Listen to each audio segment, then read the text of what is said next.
What is up, everybody? Happy 2026, the first video of the new year, as we're continuing the off-season here for the weather radio community. I call it off-season, because we don't get much storms up here in Ohio, except for winter storms, but those are pretty rare.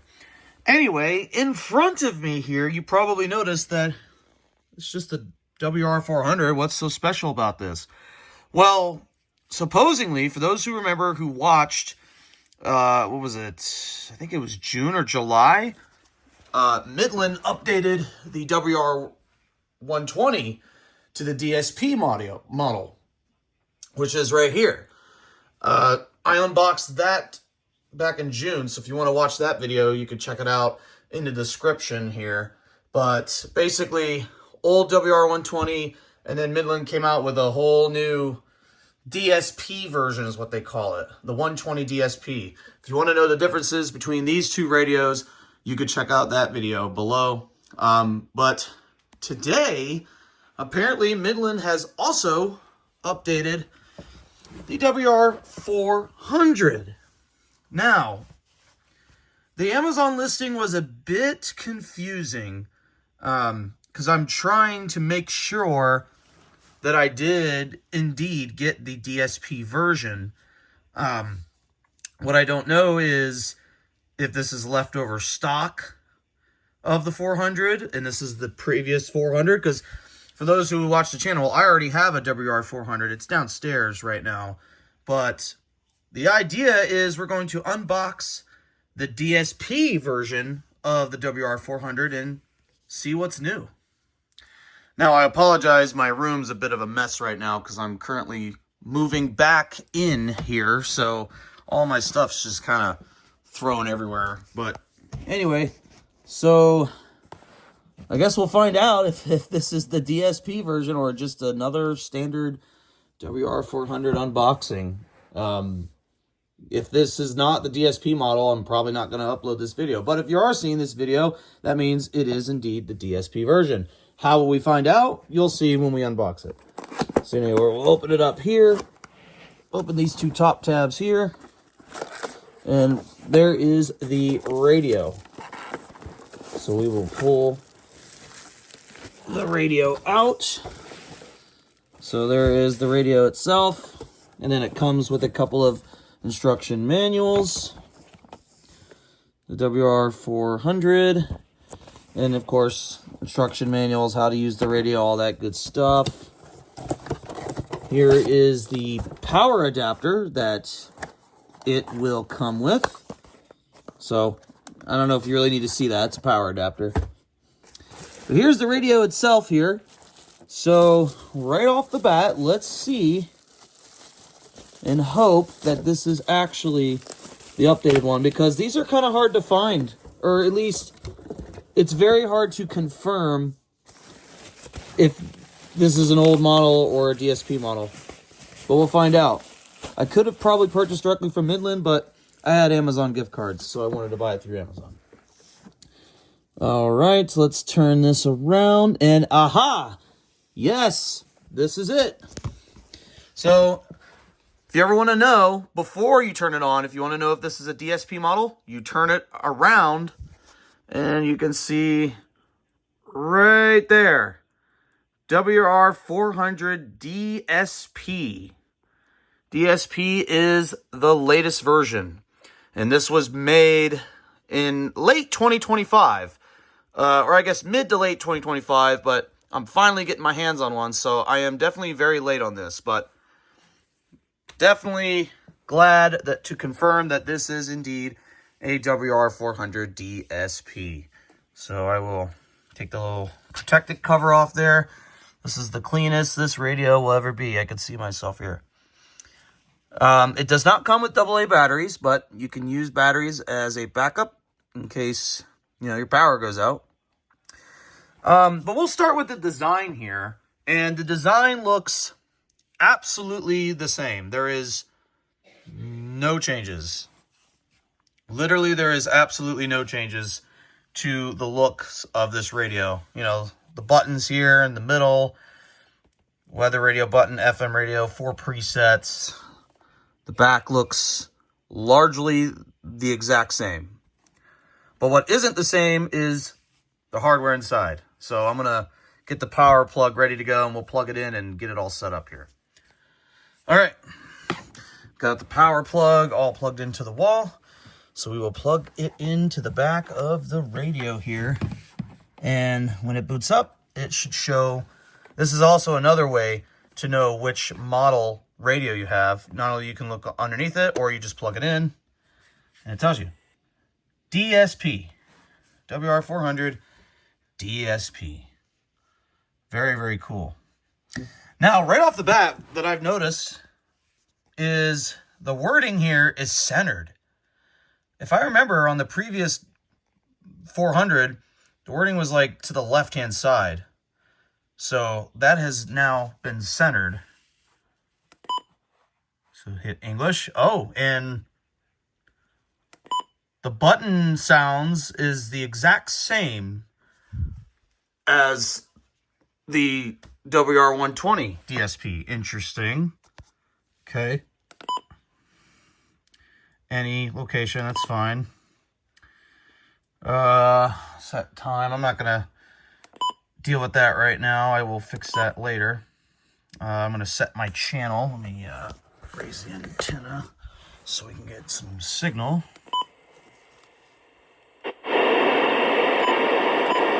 Cloudy. Lows 15 to 20. All right. There's my radio. Setup done. Oh, it's back to the left again. Interesting. Okay. So that's a big difference. The button beeps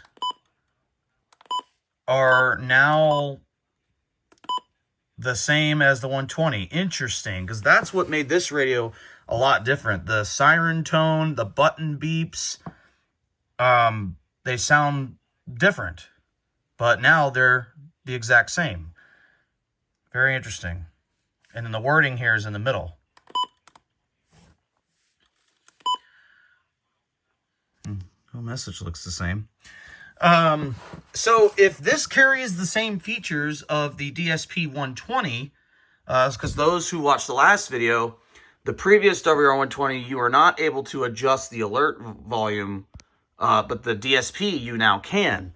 So if this has the same DSP-like features, you should theoretically be able to adjust the volume of the siren. Look at that, alert volume.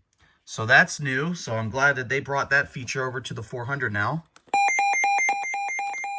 Low, medium, high. And you notice how the alert tone is also the exact same as the 120? So wait a second. This thing is basically just a beefed up 120 now. Like, it has all the WR400 features, just the sounds is a 120 DSP. That is interesting. Alert test.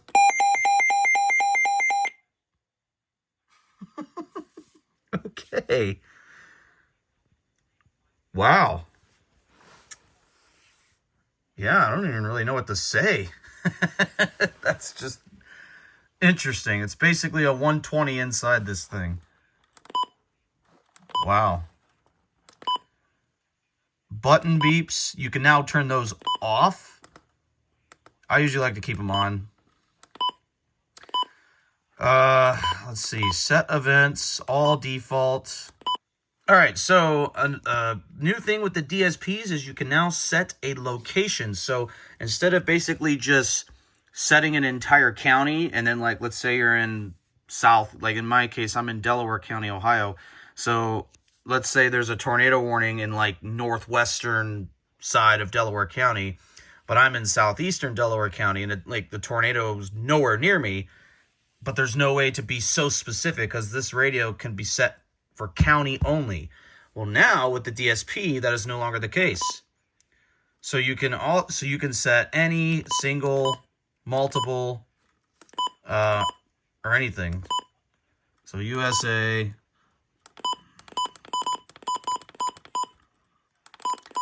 So I'm just gonna go to Ohio real quick.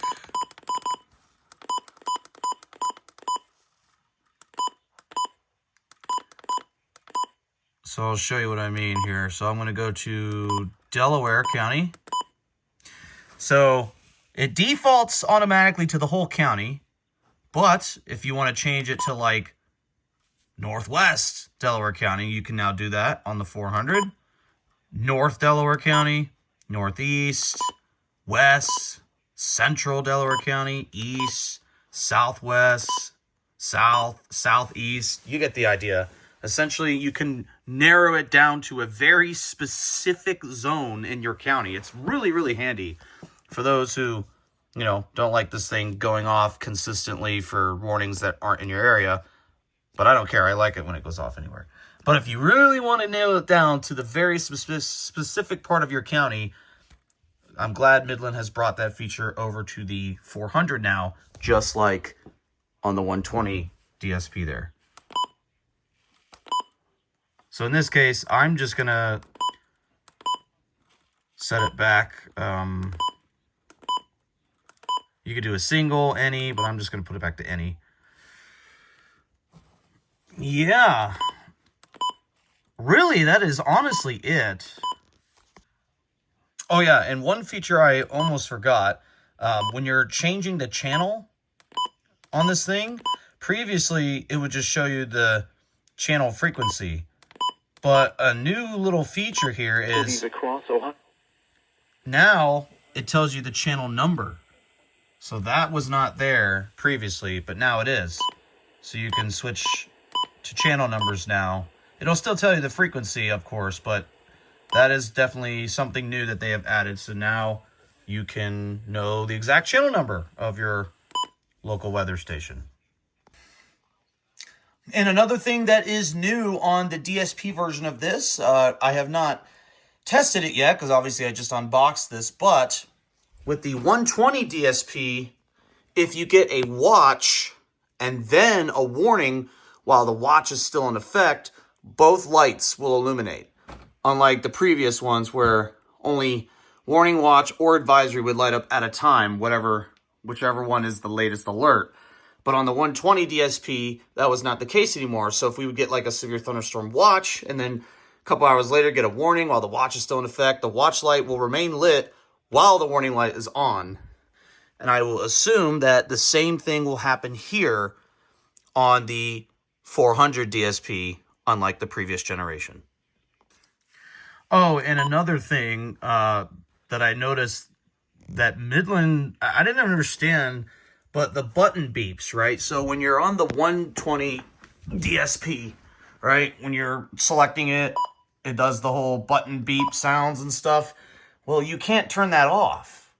But now you can on the DSP 400, unlike the 120 DSP. You could turn the button beeps off.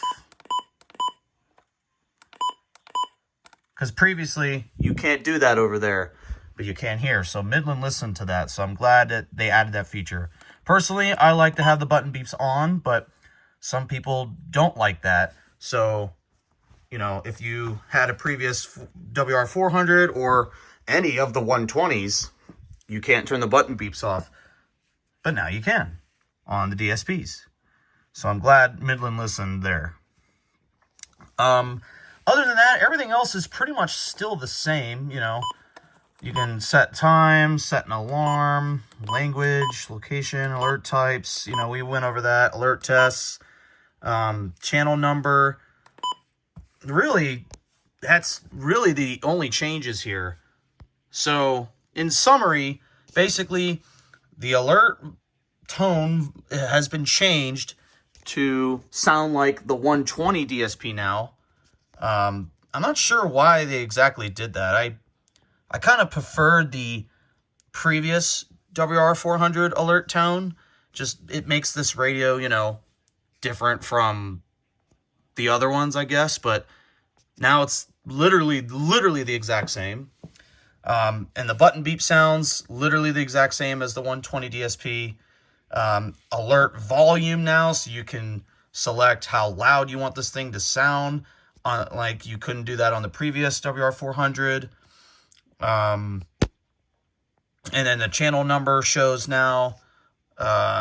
that's really it, honestly. So a bit of a minor update here to the 400, but I thought I'd pick it up for you guys and review it. I know I'm very late to it, but in case you aren't aware, Midland did quietly update the WR400 in mid to late 2025, and I finally was able to get one on my hands here for you guys. So at the next weather event, I'm going to be heading down to Texas again for a little while next week, so I plan on taking this radio down with me. So if we get any warnings down there in Brownsville, Texas, I will show this radio in action just to show you how it works when it gets a real alert. So I can't wait to test it there. But other than that, thank you guys so much for watching the channel. Please feel free to like and subscribe. And if you like weather radio content, that is me. Basically, if you're new to the channel, I like to record warnings that I get no matter where I go. And some people like that, you know. If I get a tornado warning out here, I'll record it. If I get a winter storm warning, you know, all that good stuff, I'll get that. I got another WR400 downstairs, which is the previous generation. This is the new one that we just unboxed today. I have plenty of 120s. I only have one DSP, though. All my other 120s are the previous gens. And then this one here is the DSP. Of course, I got a Recom. I got ER10 over there. Or not an ER10, whatever that... I don't remember what that thing is. I got a WR400 over there. And then all throughout the house, I have a running snail. I got all kinds of weather radios. So if you enjoy that content, feel free to check out our other videos. But other than that, happy 2026, and thank you guys so much for watching. Happy New Year, and I will see you in the next video where we get an opportunity to test this new WR400. Thanks for watching, everyone.